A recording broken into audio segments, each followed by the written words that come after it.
The students are extremely dedicated and very enthusiastic, and they really cherish their time in the classroom. They come prepared, they take a lot of notes.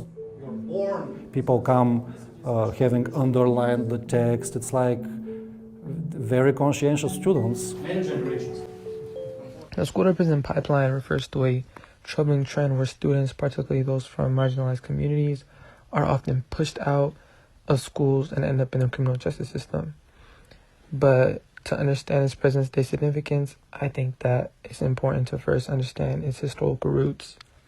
The origins of the school-to-prison pipeline can actually be traced way back to the time of slavery.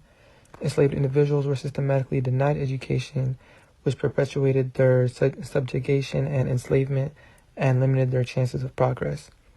After the Civil War, during the Reconstruction era, there was hope for educational opportunities for newly freed slaves. However, the implementation of segregation laws shattered these hopes, leading to the creation of separate and unequal school systems. Within our research, we found that the U.S. educational system is one of the most unequal in the industrialized world, and students routinely receive dramatically different learning opportunities based on their social status. And many schools serving low-income and minority students do not offer the same classes required for a student's education. Young adolescents who attend schools with high suspension rates are substantially more likely to be arrested and jailed as adults. The long-term negative impacts in adulthood apply across a school's population, not just to students who are suspended during their school years. Highlight is redlining. Redlining was a racist housing policy that FDR just marks as good neighborhood green and bad neighborhood red in color-coded maps to decide who gets loans. And Adams runs everything, the disturbing history of suburbs, which is, I think it's a YouTube video. Adams states that from 1934 through 1968, whopping 90% of housing loans were given to white families, only leaving 2% for people of color, meaning anyone who wasn't white wouldn't be able to get a loan to buy any property. Redlining was just another way to keep people in poor neighborhoods in those neighborhoods. The school-to-prison pipeline arguably affects people of color way more than it does white people. Researchers like to go back and call it the preschool-to-prison pipeline. As discussed earlier in the video, we know that suspension policies and harshly disciplining students can lead them down the wrong path. It's important to know that when a student feels like they are a disruption to the classroom, it can affect their mental health.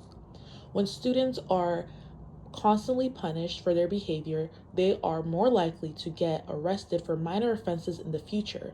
The more arrests, the more academic failure, and before you know it, they end up in a cell. Part of the injustice within the prison system is the thousands of innocents locked up for racial profiling, crime they did not commit, or just waiting because they don't have the funds to post bail. Most people in jail didn't get convicted but are waiting for their trial. And this can take years because of how filled the prisons are. To make matters worse, we don't only have one criminal justice system, but thousands of federal, state, or local systems. Here's the pie data showing how many are locked up in each system. All these prisons line up ready to hold in anybody who has any minor convictions. To gain more insight into the school-to-prison pipeline, we interviewed Franklin Smith, the Director of Community Resources for Freedom Project Washington. He has been involved with the justice system for over 20 years, which includes himself being incarcerated and working for the Department of Corrections for 7.5 years as a reentry navigator. We asked how important childhood socioeconomic status was when it comes to becoming incarcerated, and according to Franklin, it's extremely important to one's outcomes when it comes to the justice system. He explains how, quote, people that are born into poverty are used to survival mode at a young age, and their exposure to things that would be intellectually stimulating are extremely limited, end quote. As such, their likelihood of ending up within the justice system is much higher, which is compounded by the fact that their schools provide little opportunity to take different paths. The next question we asked was, would you say that a person's education level has an effect on their likelihood of becoming incarcerated? When asked this question, Franklin agreed that a level of education does play a role. But more than that, it is a lack of information over generations. He states that many children do not have access to enough resources as they grow up. Often, many students who are struggling with school have a lot more on their plate and need to play a role from a young age to support their families. The final question we asked was, what do you think can be done within schools on a systemic or classroom level to prevent students from becoming incarcerated? To this question, he answered, more involvement from families. He stated that this type of support is essential, especially for young minds. So what we have concluded while researching the injustices within school-to-prison pipeline and our interview with Franklin Smith from the Freedom Fighters is that there is a huge emphasis on how important having teachers in the school systems who are willing to motivate, support, and have the same intention for success for each student, no matter their skin color.